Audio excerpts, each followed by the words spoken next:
Fallout has debuted on Amazon Prime, and we have a hit new show boasting audience scores into the high 80s on Rotten Tomato, critic scores in the 90s, and overall positive sentiment from both gameplay fans and new fans of the universe like me. But before we get into spoilers, let me give a brief non-spoiler review after we check out the trailer of Fallout.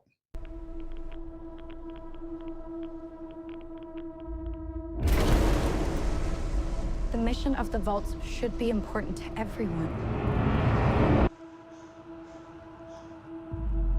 To come up to the surface one day and restart civilization. Can you tell me what's happened in the last 200 years? Holy shit. You're an actual vault dweller. I am.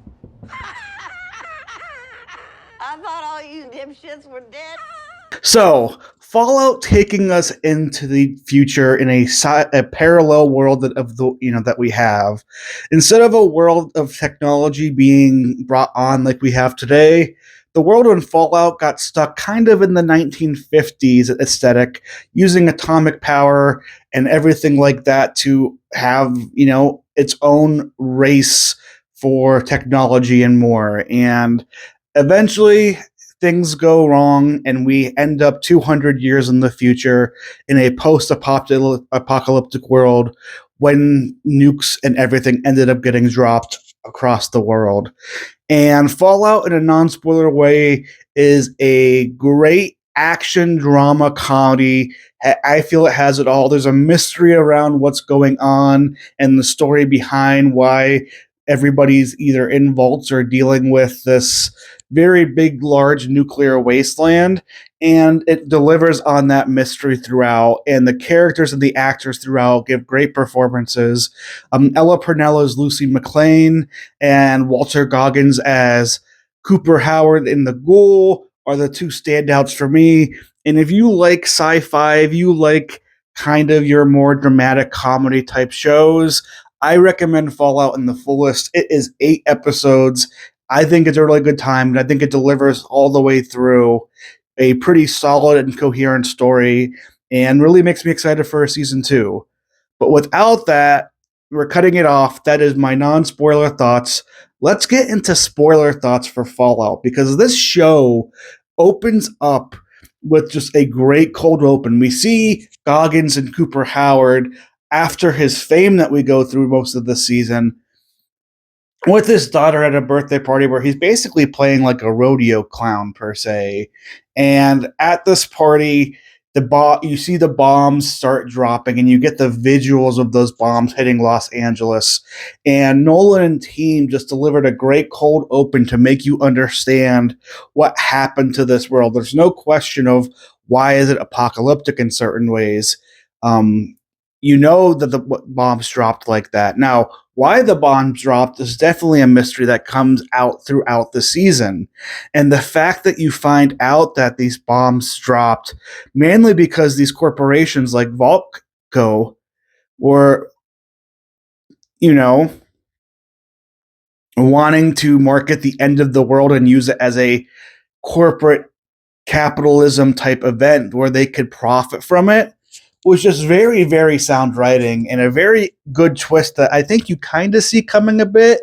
But when you see the extent of it in that boardroom scene in episode 8, with all of the different CEOs of different companies, Roboco and more, Westco, and you see them come together to be like, okay, we can turn these vaults, give them off to all these different companies across all these different companies across our country with vaults, and we can see who it can rebuild civilization the most ideally. Now, our journey throughout the season is kind of centered around 3 characters. You have Ella Purnell as Lucy McLean, a young vault dweller that is just, had her father ripped away by a surface dweller, and is trying to go and find him. And we're also seeing Aaron Moten as Maximus from the Brotherhood of Steel. He is looking to become kind of a squire and or a knight. He's trying to make something of the world of himself. He was there during the Fall of Shady Sands, which again, the idea of civilization starting to be rebuilt and then Volko bobbing a new civilization so they can get the edge is haunting, scary, and it adds so much more to the story. And if you're able to follow it, I think it gives a really satisfying conclusion to who the evil is in this world. And Aaron as Maximus was probably my least favorite of the three. Walter Goggins as the Ghoul and Cooper Howard is able to give so much life and black backstory, not just to what's happening in the world in the future, but also what happened in the world in the past. And I love that we don't get all of Cooper's story in the past done right now. We basically got to the point to where we understand how this all came to be, but what happened to him. Last we see him, he's kind of eavesdropping in on a conversation. There's a huge gap between that and him feeling like he's, working side gigs as an actor where he's not even able to act anymore. He's doing like kids' parties. So there's a large gap to fill for Walter Goggins and the Ghoul and Cooper Howard backstory. And I love the fact that the Ghoul visually gives off that villain feel. And at some points when you're introduced to them in the beginning of the season, like with the opening sequence in the Philly town, you think, of course he's going to be a villain. He's dragging around Lucy. He's kind of using her as a bargaining chip, as bait. But he's somebody who's lived in this world and understands this world. And how we get to him at the end of the show, when you hear him talk to Lucy's dad, basically asking, where is my family? Tell me where it is. A character who has lived through 200 plus years is turned into this ghoul-like creature where he needs to get bios to stay sane, to not go feral, to not turn into like a zombie-like creature. Goggins nails the ghoul down hard. And the fact that we're ending this season and probably going to be picking up this season with both Lucy and the Cooper Howard, the ghoul, working together and having some actual self-respect for each other is just the power and the well-writtenness of the show from beginning to end, to where the Ghoul was using Lucy as bait, was using her as a bargaining chip for to sell off her organs so he can get the chemicals to keep his ghoulness sanity alive. And it's just great writing, and you end up discovering that he is kind of the good guy in all of this. Maybe not fully, maybe we'll learn more, and there's ways we can say Goggins is not the good guy, but seeing the world the way it is and seeing the roughness of this character start, you understand why you have to be that type of way. You understand the trials and tribulations he probably went through to be able to be a recognizable individual that people either respect or don't want to mess with. So Goggins as the Ghoul very likely gives us a lead acting performance that very well could win the Emmys this fall in a pretty weak Emmy field. I think Fallout altogether has a great chance at the Emmys because I think it delivers on the action. I think it delivers really dramatic scenes, and I just think it's a very engaging show all around. Now, Ella Purnell as Lucy McLean is a character that you start off what kind of laughing at with her. You kind of like, oh, this person is not meant for this world, but you see her start to understand what's going on in the world. You see her go from this innocent, forward thinking, everything is awesome vault dweller into this more complex character, understanding the ins and outs of individuals, and getting to the point to where she even gives Moldiver the benefit of the doubt. And when she says, ask your father what our history is like together, and forcing her father to give over the passcode for cold fusion. It is just a great performance by Purnell, a great job by the writing team to well realize this character and to be able to give us these performances. My favorite parts for Lucy throughout, obviously the opening episode, going into the vault and seeing kind of what vault life was like, her expecting to marry into somebody from Vault 32, just the way she was conversating about things was, again, pitch perfect acting and just really funny and engaging. And seeing her come to the outside world feeling like that NPC or super video, basic character that's like, I'm here to make the world better. Can you tell me this? I believe it. In my vault, we learned this, and it's like that's not the world that you have out there. And again, seeing her evolve to eventually getting to a point to where she is misjudging Vault 4 and everything that had happened there per se. And and seeing her really be like, these people are messed up, and you learn that no, the people the people who started at Vault 4 were messed up, but they changed themselves, and the experiments that took place, they're just trying to not hurt these women anymore that are in these experiment tubes. They're trying to just ease their pain. That yes, these cult people who she sees worshiping Moldiver, doing the interesting scene of getting naked and like rubbing blood like material all over themselves, you know, is insane. But I think part of that and understanding that these people were good in Fault 4 is why Lucy was willing to listen to Moldiver out when they approached her in the finale. I think overall, Ella Purnell delivers a star-making performance. She's been doing various things to build her star. Yellow Jackets, a lot of people will recognize her from just face-wise. She's the voice of Jinx in Arcane, so that's another video game adaptation very well received that Ella's a part of. Maybe she's a video game good luck charm, but this is, I think, Ella Purnell's coming out party, and I wouldn't be surprised to see movie franchises and just movies in general jump on this role and jump on this positive word of mouth, and we see Ella make the transition from more of, not just TV, but I would consider video game adaptation TV more riskier casting, and casting that the biggest of actors wouldn't jump into some of those higher casting roles. She nails Lucy McLean all the way through, and I can't wait to see that journey for that character in season 2. The one character that did leave me the most annoyed throughout the season was Maximus, Aaron Moulton in the Night, and that's not a comment on his acting. I just felt the character was written in this annoying way where I kind of just wanted him to die throughout. He kind of acted like a spoiled brat at times. He acted like a baby at times. And he was just kind of this cocky imbecile. Now, there is a little bit of a change, and I think once he kind of experiences Vault life, he does have a mental gymnastics change to realize, what exactly he needs to be doing. And Lucy forcing him, not even forcing him, Lucy just telling him to give up your armor and give that fusion core back to Vault 4 was truly, I just feel, a turning point to his character, getting from annoying and just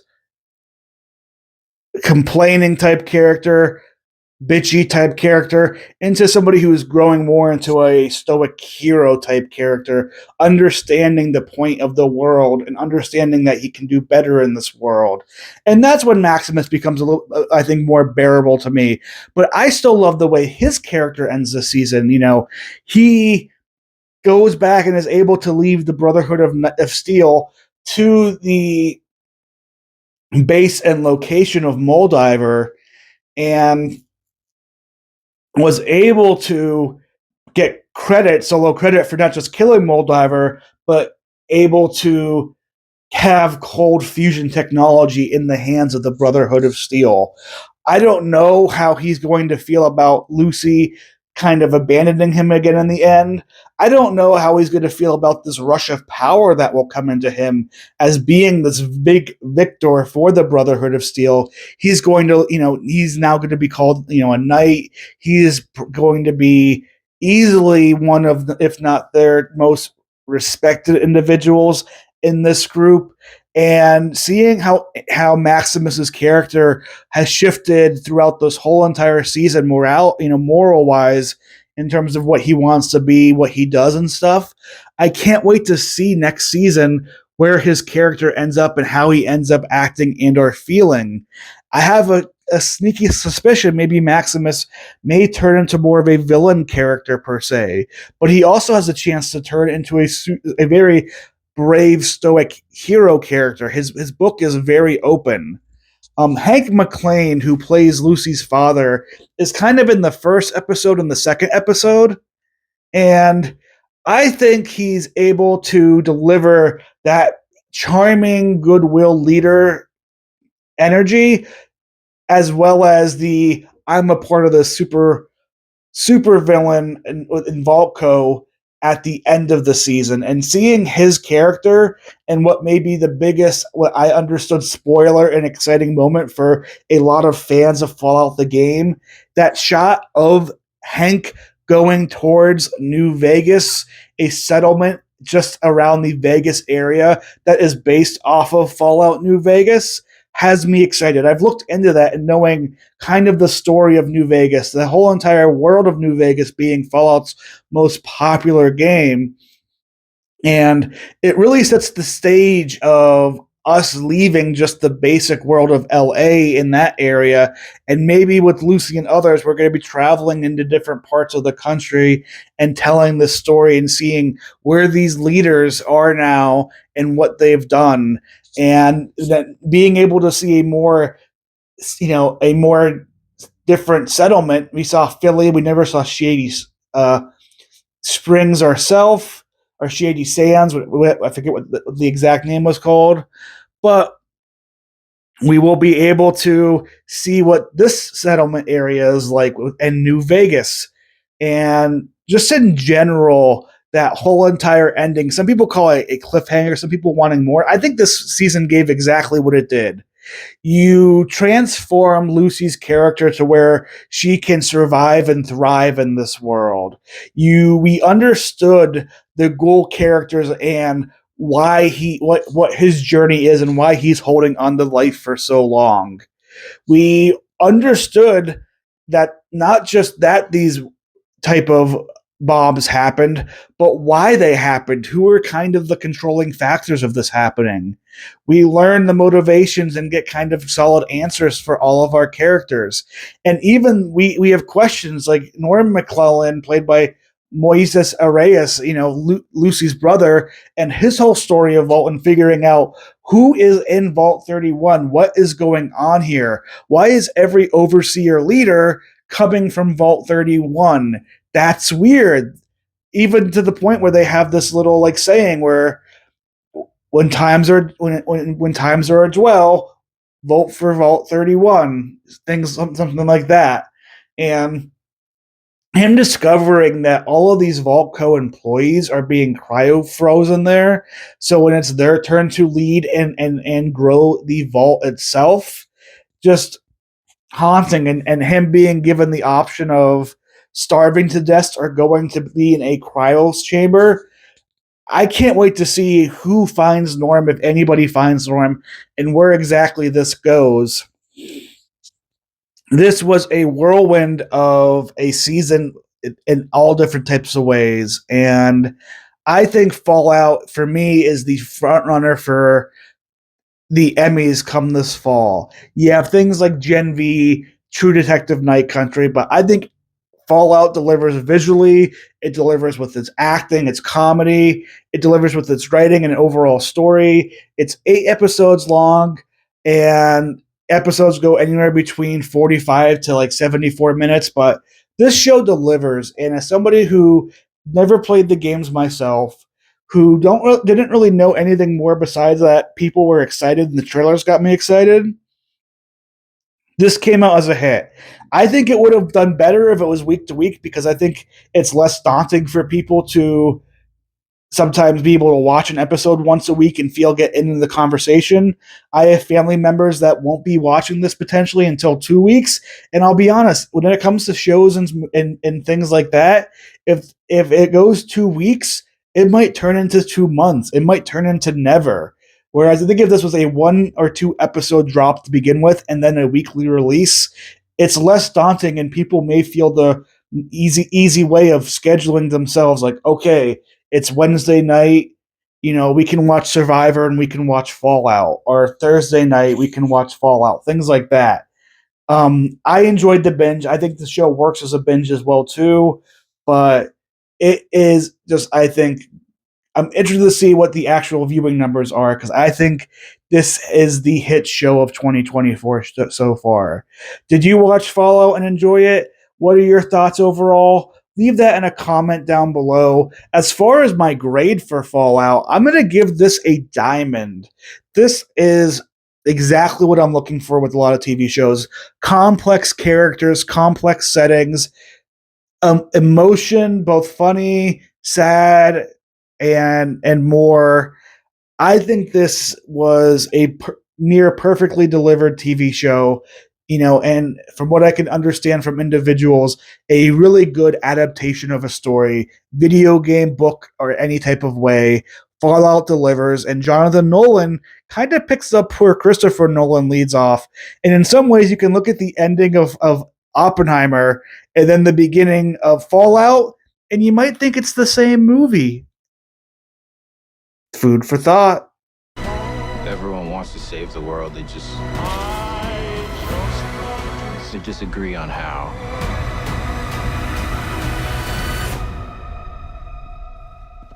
There you are, you little killer.